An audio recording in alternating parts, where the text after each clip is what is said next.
Thank you to the chairperson, and a very good morning to our judges and who are present here today. Okay, we are MNS 247 from Universiti Teknologi, Malaysia, and our topic is about halal logistics, collaboration and innovation. Okay, let's move to the presentation outline. What we have: the introduction, halal logistics, which is principle of logistics, issues, solutions, our innovations, halal compliance supply chain, and conclusions. Okay. For the introductions, as all you heard from the other team, to the thinkers, they already explained to you what is halal. Basically, halal must follow the Sharia law or Islamic laws. So let me proceed to the next slide. Ladies and gentlemen, from the map, the green shaded region, it shows the countries where is Muslim most populated. So these countries play an important role in the development of halal supply chains, which requires for the halal service or halal handling and halal handling service and goods. Okay. The pie chart shows the world population based on the region distribution, and based on the information that we gather from the Worldometer's website, the current world population estimated at 7.1 billion. And what the most interesting is that the Muslim population is 23% out of 7.1 billion. The growth of halal logistics is real. Okay. From the pie chart, in 2010, you can see the numbers of Muslim population in 1.6. And the numbers is increasing in yearly. In 2004, the numbers increasing to 2.4 billion Muslim population. Okay. My dear audience, I explained to you and I show to you what is halal and the Muslim population. Now we go into the halal logistics. What is halal logistics? It's a process of managing the material and information flow of the supply chain in accordance to halal standards. If any logistic provider that want to provide a service, provide the halal service, must follow the halal standard, which is throughout the process must follow the halal standard. Okay, we have also principle of halal logistics, which is the halal and non-halal product must be segregated in one container, which is to avoid cross contamination, then also to ensure the consistency with expectation of the Muslim consumer. So now we move to the issue. We got this halal logistics. First, the lack of worldwide standardized system in halal logistics. Second, the loading of halal and non-halal products in one container. Then, the lack of control and monitoring by the responsible institution. And lastly, the assurance of the highest level of halal integrity throughout the supply chain. Okay, to solve all these issues, we have proposed our innovations, which is portable partition, neutralizing coating, and halal compliant supply chain. All these innovation will be further explained by Nick. Next, this is yours. Okay, thanks, Wendy. Okay, before this, my team members, Wendy has shown you what is the problems, what is the issue that has occurred in halal industry. So, we move on toward innovation. Okay, firstly, portable partition. What is it? You might ask. Okay, it's actually a portable wall that help separate goods, which is our halal logistics system. We need to separate halal and non-halal products. Okay, currently, the design only fit the ISO standard container, which is the normal container, and the material used to make the portable partition that we have suggested is using the fiberglass. Okay, as you can see here, this is the design of the portable partition.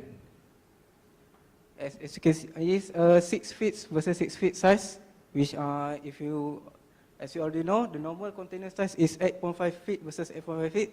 So when we turn the valve, it will expand and it will cover as fully separate between the portion of the container. Okay, the benefit of it.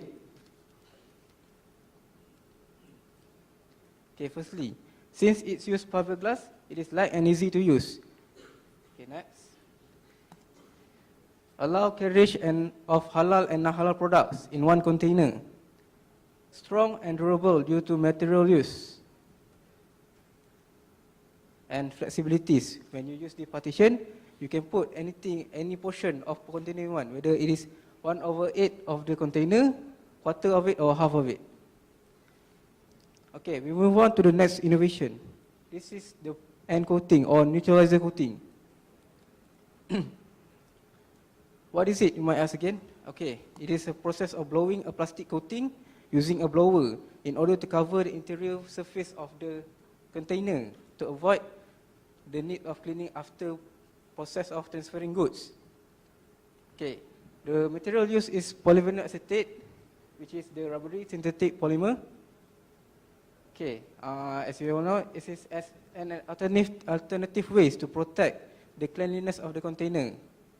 And based on some research we have made, the estimated thickness of the coating itself will be around 0.5 and until 1.5 milliliter. Okay, we move on towards the videos.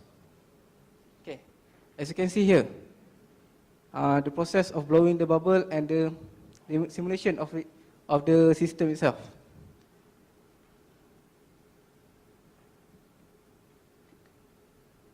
Okay, as you can see in the video, that is how it's work.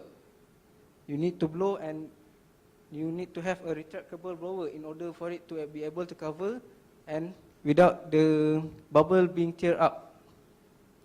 Okay, that is the machine. Okay, as you can see here, okay, we move on to the next slide. Okay, the benefit of it. It is easy to handle because it is all machine work. You just need to press a button and you can just let the bubble blows, and time saving. When we bubble coat the interior of the container, you can do other things. Maybe you can prepare what type of good you want to put in the container. And of course, you don't need to do cleaning after the process of loading or unloading of the container. Okay, for the next innovation, I will pass it to Sheikh. Thank you, Nick. Okay. The previous portable partition and also the neutralizing coating are more towards the function of transshipment movement. Let us move on to a wider scope. Okay. The International Halal Integrity Alliance is an example of a non-profit organization that handles or deals with halal matters. It upholds the integrity of the halal market concept in the global trade through recognition, collaboration, and also membership.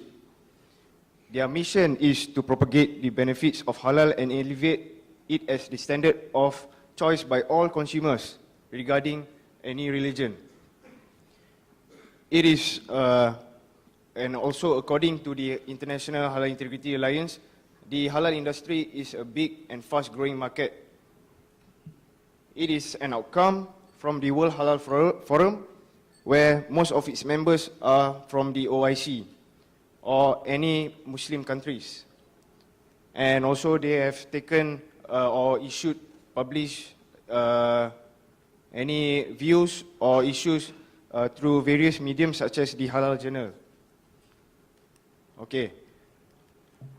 This this halal compliant supply chain have 4 phases of innovation that we will be going through, because it will help the logistics service providers to implement or adapt easier the halal practices in a supply chain. Because if a logistics service provider have a special method of a halal standards operating procedure, they can easily collaborate or influence these halal bodies instead of only through governmental intervention, and also a competitive advantage. So the first one is through the worldwide halal certificate. So the creation of a standardized worldwide halal certificate or a standardized trademark logo, which ensures a significant seamless conformity of halal conformity. It can ensure and it can achieve more simpler recognition throughout the movement from point to point, or basically in the distribution process until it reaches the final destination or retailer to consumers. The second phase is the uniformity of halal standards operating procedure. It will be created through the exchanging processes of views and current halal practices by the existing members or parties who are practicing these halal value-added services, and also to not only to facilitate but to act as a guidance and assistance to the potential parties who wishes to adapt or practice any halal services. It is also to ensure an effective and also achieve the least possible cost in any operation that has a halal value-added services or activities. Okay, the third phase is the HGMS or Halal Global Monitoring System.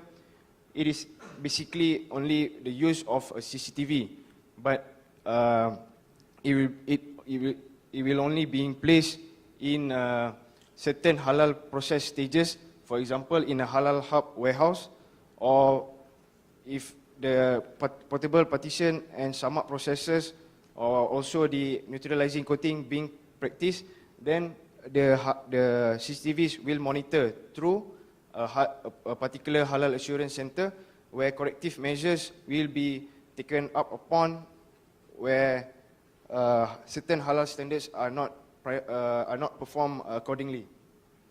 Okay, fourthly is the HACOTEM or halal coding system. It is simply a coding system created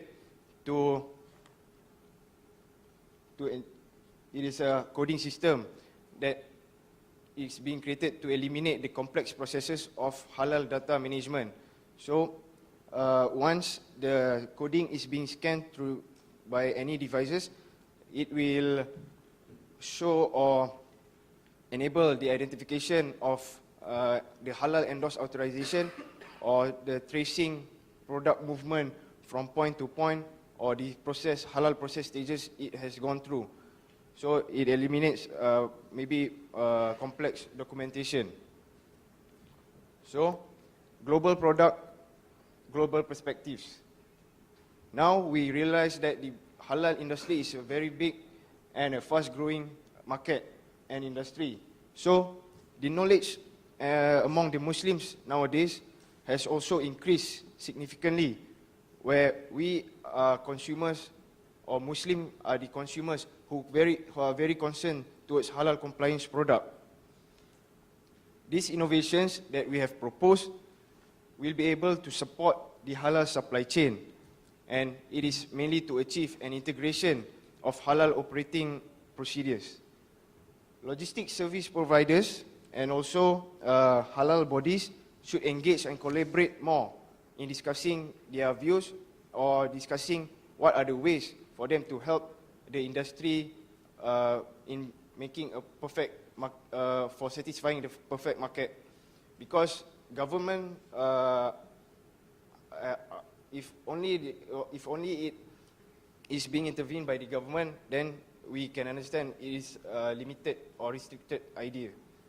So, in order to capture the Muslim consumers in the Asian market, some halal practices or halal value-added services should be implemented, because they are the ones who are going to buy it, and they will eventually pay for the extra value.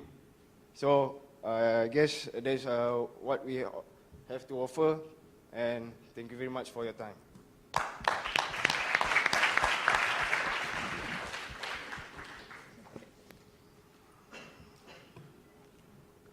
Thank you for the presentation. I just want to ask, you have this partition, right? What is the efficiency of the container with the partition in place?